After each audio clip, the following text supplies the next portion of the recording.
Dadgum, son. Them clouds is moving.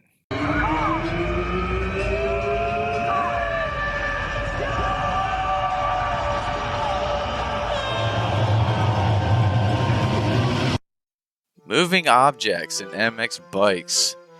So, moving objects in MX bikes seems to be a pretty daunting task for most new track creators, or at least it was pretty intimidating for myself. I didn't really know how to get moving objects to work, but I'm going to at least attempt to do the best I can to show you guys how to get moving objects in your track by adding these rotating clouds on the MX Bikes example track. So I guess let's get started. Okay, so here we are in Blender, and I've already made a plane that is the same length and width as the example track. And the main thing to take note here is that the origin of, or my world origin in Blender, I should say, is in the middle of this plane. So basically, this origin would be in the middle of the example track for what I'm about to do. So we'll mesh a plane. You can do a cube or whatever you see fit for the object that you're going to do. For what I'm doing though is going to be a plane. So let me quickly get this to the right size that I want it to be.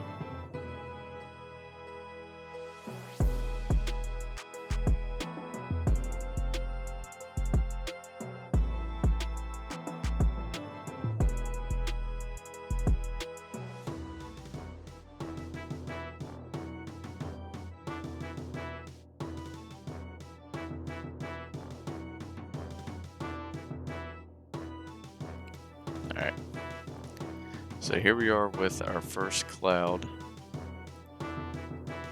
and I want to raise this one up just a little bit to add a little bit of deviation to each of the ones that I do. And basically what I am going to do, whoa, I zoomed out a little too much, is I'm going to have multiple copies of the same cloud go around this plane here. So when we export this, we're not going to export the plane itself. We're going to only export all the clouds and then make that an object that we'll put in our track file. So I'll do that real quick and then I'll get back to you.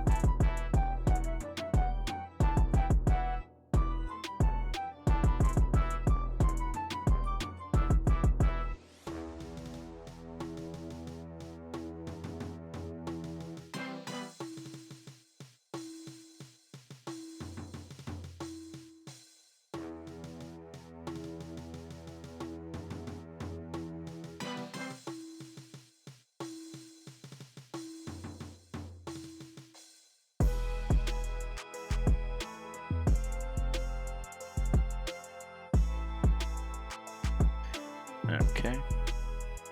And now you can see that all my normals are facing towards the track, so you'll be able to see it.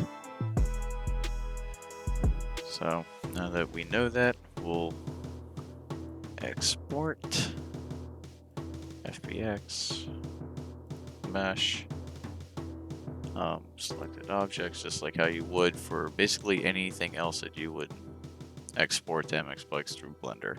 I'm just going to port this into the example track folder.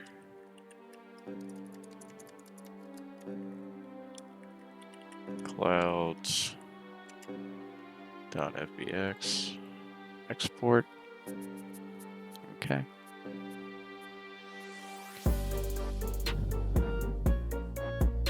And now going to my track example track, you'll see that we have our FBX in here. Now that that is in here, let's let me just pull up Kraken real quick. Shout out Kraken for making this amazing track building tool, and we're going to open up FBX to EDF.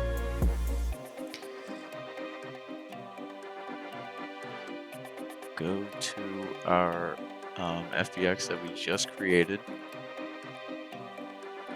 and we're going to make a new EDF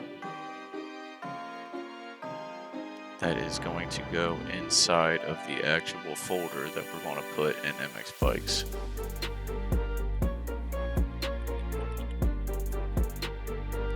Okay. And convert it. Should take just about no time to load it since there's very little for it to do. Okay, and we'll be done with that. And now you'll see that we have our Clouds EDF right here. So now that is in our example track folder now, and we have this what kind of file is this now?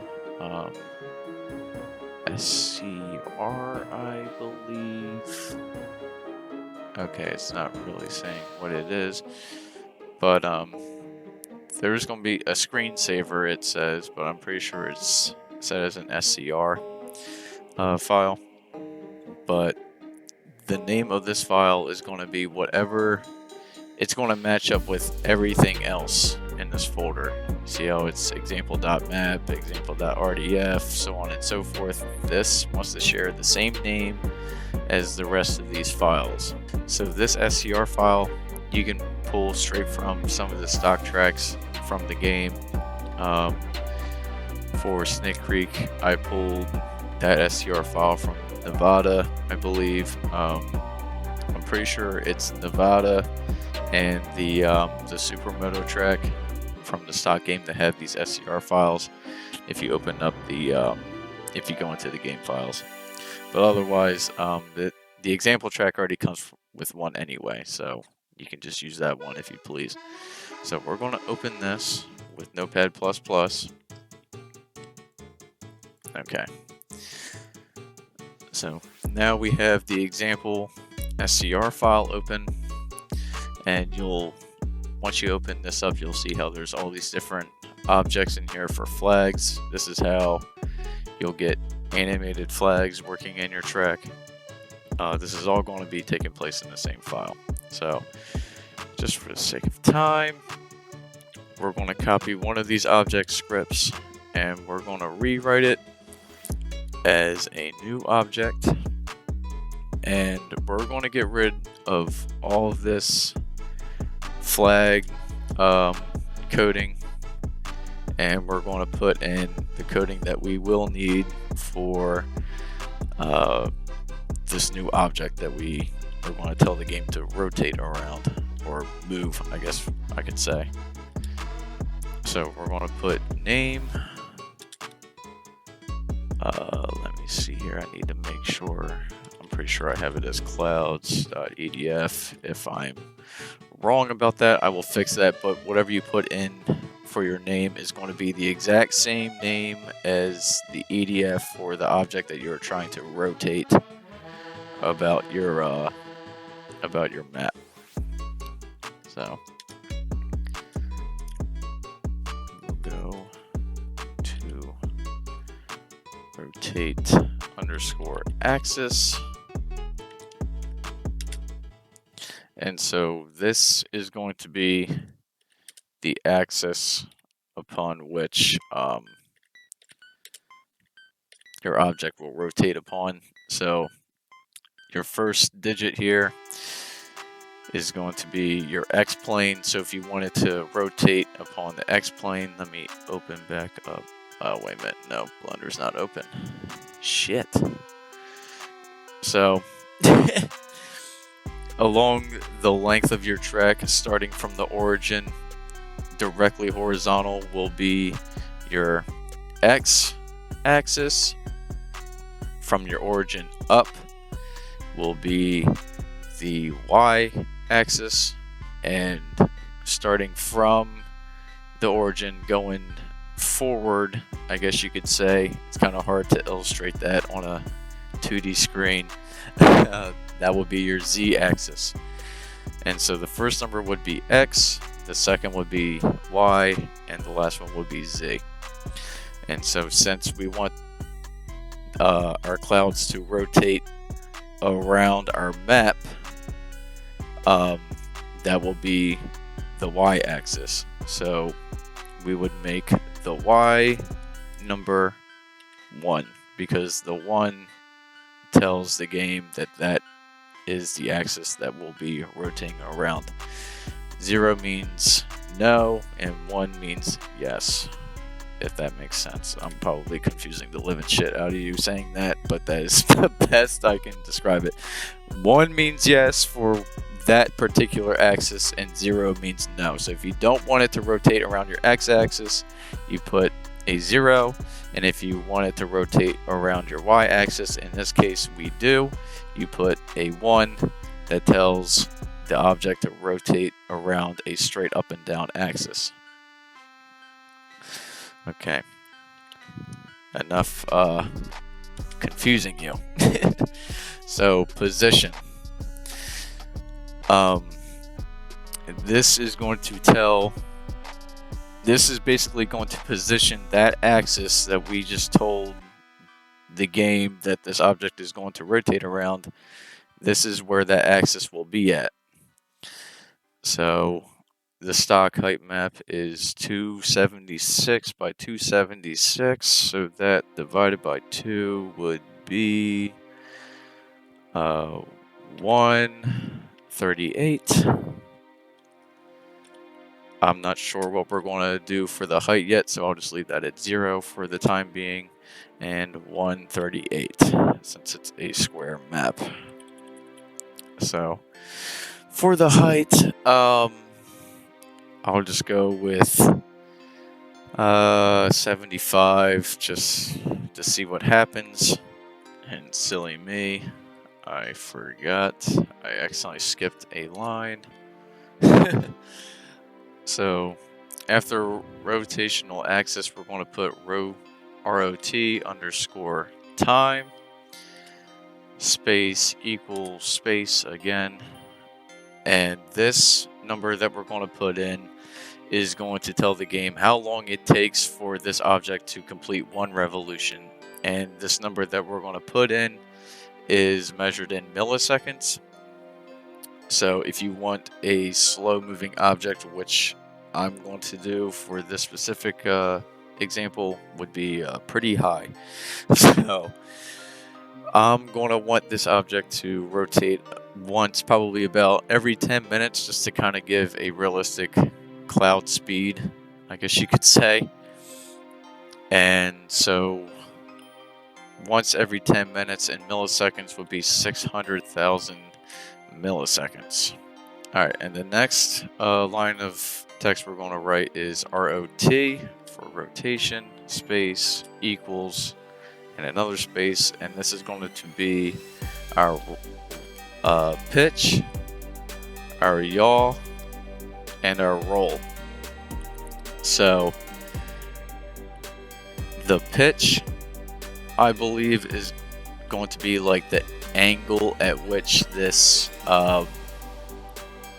this object will rotate. So 90 degrees should be you know, rotating 90 degrees about the axis. I believe this is how it works in the game. The yaw would kind of just deviate the rotation, and the same thing with the roll. Like, it would just deviate that rotation in that respected axis. So I'm pretty sure the yaw is in respect with the y-axis, and the roll would be in respect with the z-axis. So I'm just going to disclaim what I just said might be completely false, but this is just to the best that I could understand with how the game works. If I'm wrong, please you know, let that be known in the comments, and that would be very helpful. Okay. And now that that disclaimer is out of the way, we're going to move on to our last line of text, and that is going to be radius. And that should be pretty self-explanatory. This is going to be the radius about which your object will rotate. So luckily for us, since I already made the objects that we're going to rotate, or I guess the object, since all the clouds are going to be called as one object, already made in respect to the world origin, we're going to put a 0 down. But if you had an object down at your origin, you would have to manually set that radius yourself. And that would be it for the SCR file. You can go ahead and save that, and then we take this example folder and we will put it in our mods folder.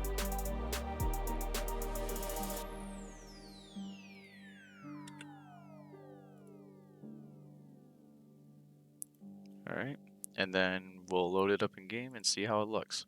Alright, here we are in the test track, and boom, there you go. You can see how we now have clouds rotating around the track now. We now have moving clouds. Sweet. So that's basically how it's done. If you want to have any kind of, basically anything that moves, essentially, as far as I know, I could be wrong if there's another file that you have to use, but for animated flags such as these right here, it's all in the same file. And yeah, so it definitely helps your tracks look like it's a lot more lively, I could say. It definitely makes it seem like it's more than just a stationary track. But yeah, if anybody was wondering how Muppet got that plane to fly around Farm 14 and the shark to swim around in the lake, this is how he did it. So just a little bit more, I guess, specific or specified, I could say, or should say, than this. This is probably as basic as it gets, but I hope this helped you out, and definitely get you looking to put some moving objects on your next track. So with that being said, ladies and gentlemen, it's been real. It's been your boy, Shady Motherfucking Wadey, and if there's any questions that you have, don't be afraid to ask. I will do the best that I can to help you out. And I will see y'all when I drop the next one.